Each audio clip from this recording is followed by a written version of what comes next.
Quando a União Soviética competia com os Estados Unidos pela supremacia global durante a Guerra Fria, costumava atuar com cautela e fora dos holofotes no quintal de Washington, a América Latina.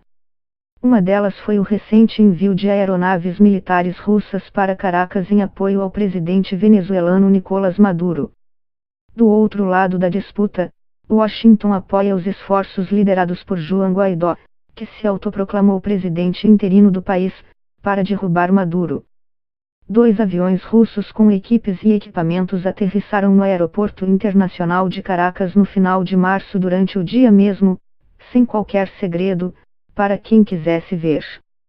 Mas, em declarações publicadas pela agência de noticais russa Interfax, o vice-chanceler venezuelano Ivagil sinalizou que acordos de cooperação entre os 2 países podem elevar o número de militares russos enviados à Venezuela. A presença militar da Rússia em um país latino-americano, principalmente um no qual os EUA pressionam por uma mudança de governo, é visto pelos especialistas como algo de fato excepcional, mesmo para os antigos parâmetros da Guerra Fria. Assim como a extinta URSS geralmente evitava intervir diretamente na América Latina durante a Guerra Fria, os Estados Unidos adotavam postura semelhante na Europa Oriental. Ambas as regiões eram consideradas zonas de influência das superpotências globais, onde tinham um amplo controle político e militar, ao menos extraoficialmente. Em 1962, quando um avião espião dos EUA descobriu a instalação de mísseis nucleares soviéticos na ilha, o mundo chegou à beira de uma guerra nuclear. O episódio ficou conhecido como a crise dos mísseis. Mas, geralmente, o apoio da União Soviética a forças ideologicamente alinhadas na América Latina era limitado, sigiloso e usava intermediários, tendo Cuba como o principal promotor de guerrilheiros no subcontinente.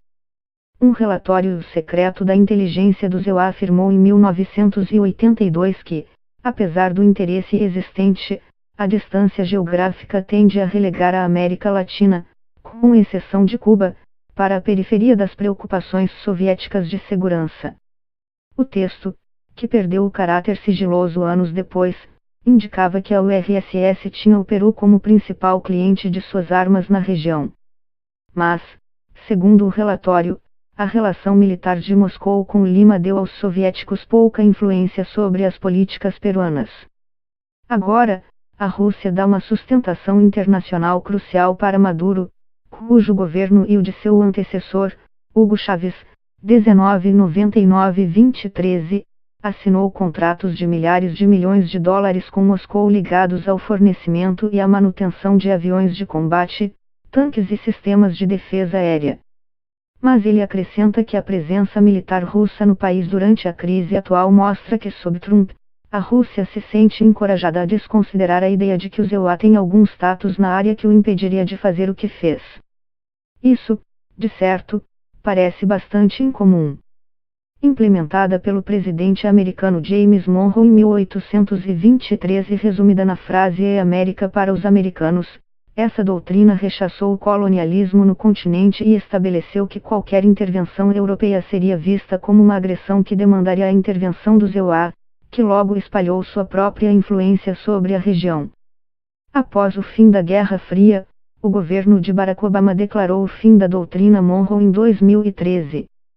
Mas seu sucessor, Donald Trump, se mostrou determinado a desencalhá-la.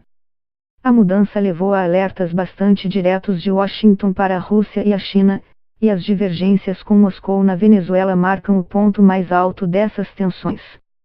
Quando jornalistas perguntaram a Trump no final de março acerca das possíveis medidas para tirar os russos da Venezuela, o presidente americano afirmou que todas as opções estão abertas.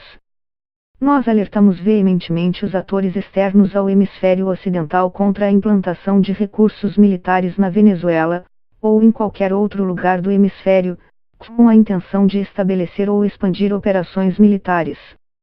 Consideramos essas ações provocativas como uma ameaça direta à paz e à segurança internacional na região, disse Bolton. Mas o Kremlin rejeitou os apelos de Trump e de seu governo, alegando que, segundo a agência russa RIA, sua presença na Venezuela foi pactuada oficialmente com o governo daquele país e está em acordo com as leis. Putin assumiu um grande risco ao posicionar publicamente um contingente militar e cibernético russo na Venezuela, longe do território russo, e em uma área do mundo onde os EUA têm um esmagador domínio militar, diz Kimberly Martin, professora do Barnard College, da Universidade Columbia, especializada em Rússia e segurança internacional. Mas a professora de Columbia afirma que se Putin cometeu um erro de cálculo, corre o risco de submeter seu contingente militar na Venezuela a um ataque direto dos EUA sem capacidade de reação e produzir uma escalada do conflito entre as superpotências nucleares. É algo semelhante ao que Khrushchev arriscou na crise dos mísseis cubanos de 1962, diz Martin. Só podemos esperar que o conflito atual seja resolvido tão pacificamente quanto aquele.